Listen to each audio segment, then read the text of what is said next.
पाकिस्तान में सबसे ज़्यादा टैक्स देने वाले अफराद के लिए बड़ी खबर सामने आ गई है। मीडिया रिपोर्ट्स में ये बताया गया है कि पाकिस्तान में ऐसे अफराद जो सबसे ज़्यादा टैक्स अदा करते हैं उनको वज़ीर आज़म इमरान खान के साथ डिनर करने का मौका मिलेगा। इस हवाले से फेडरल बोर्ड ऑफ रेवेन्यू ने मुल्क के 50 सबसे ज़्यादा टैक्स अदा करने वाले लोगों की एक फहरिस्त तैयार कर ली है। इन 50 अफराद ने 2018 में सबसे ज़्यादा टैक्स अदा किया था और अब इन तमाम लोगों को वज़ीर आज़म इमरान खान के साथ खाना खाने के लिए मदऊ किया जाएगा। वज़ीर आज़म इमरान खान की तरफ से दिए गए इस इशाइये की समरी वज़ारत ख़जाना को भी भिजवा दी गई है। इस फहरिस्त में पाकिस्तान में सबसे ज़्यादा टैक्स अदा करने वाली कंपनियों के लोग जबकि कुछ इनफरादी टैक्स दहिंदगान भी शामिल हैं। पाकिस्तान में सबसे ज़्यादा टैक्स अदा करने वाली कंपनियों में OGDCL, PPL और PSO शामिल हैं। इसके अलावा मुल्क में काम करने वाले बड़े बैंक जैसे कि HBL, MCB और UBL शामिल हैं। इसके अलावा नेशनल बैंक, सिल्क बैंक और दीगर कंपनियां जिनमें सेलुलर फ़ोन और टेलीकॉम कंपनी शामिल हैं। इन कंपनियों के सरबराहान, CEOs या फिर नुमाइंदों को वज़ीर आज़म इमरान खान के साथ डिनर पर मदऊ किया जाएगा। जबकि दीगर टैक्स अदा करने वाले अफराद में सैयद शहजाद हसन शाह, आरिफ हबीब, हसन मंशा, मोहम्मद यासीन मलिक, सैयद इरशाद अहमद, इम्तियाज़ हुसैन और रेहान हुसनैन, अब्दुल गफ़ार मेमन, मलिक शाहिद और दीगर शामिल हैं।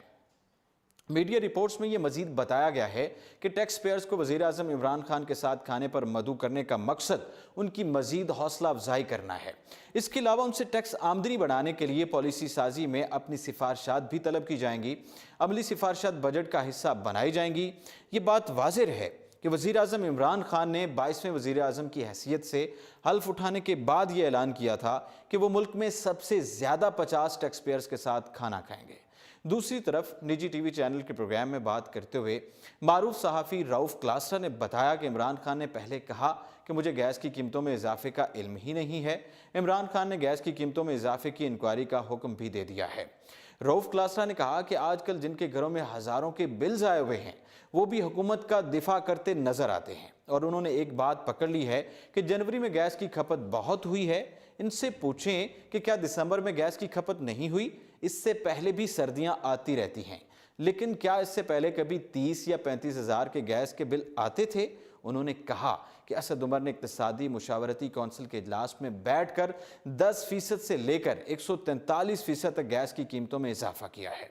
गैस की कीमतें बढ़ाने की मंजूरी भी काबीना की जानिब से दी गई है और इस समरी पर खुद वज़ीर आज़म इमरान खान के दस्तखत हैं। यहाँ से अंदाज़ा लगा लें कि काबीना मुल्की मामलात के फैसले किस तरह कर रही है और अब वज़ीर आज़म इमरान खान ने इंक्वायरी का हुक्म भी दे दिया है, वो भी अपने ही वज़ीर ख़जाना असद उमर के ख़िलाफ़। एक बात मेरी समझ से बाहर है कि एक तरफ इमरान खान असद उमर को थपकी दे रहे हैं कि गैस की कीमतें बढ़ा दो और दूसरी तरफ वो इंक्वायरी का हुक्म भी दे रहे हैं। ऐसा लग रहा है कि ये सब मिलकर आवाम को बेवकूफ़ बना रहे हैं। फिलवक्त इतना ही और आप देखते रहिए उर्दू पॉइंट।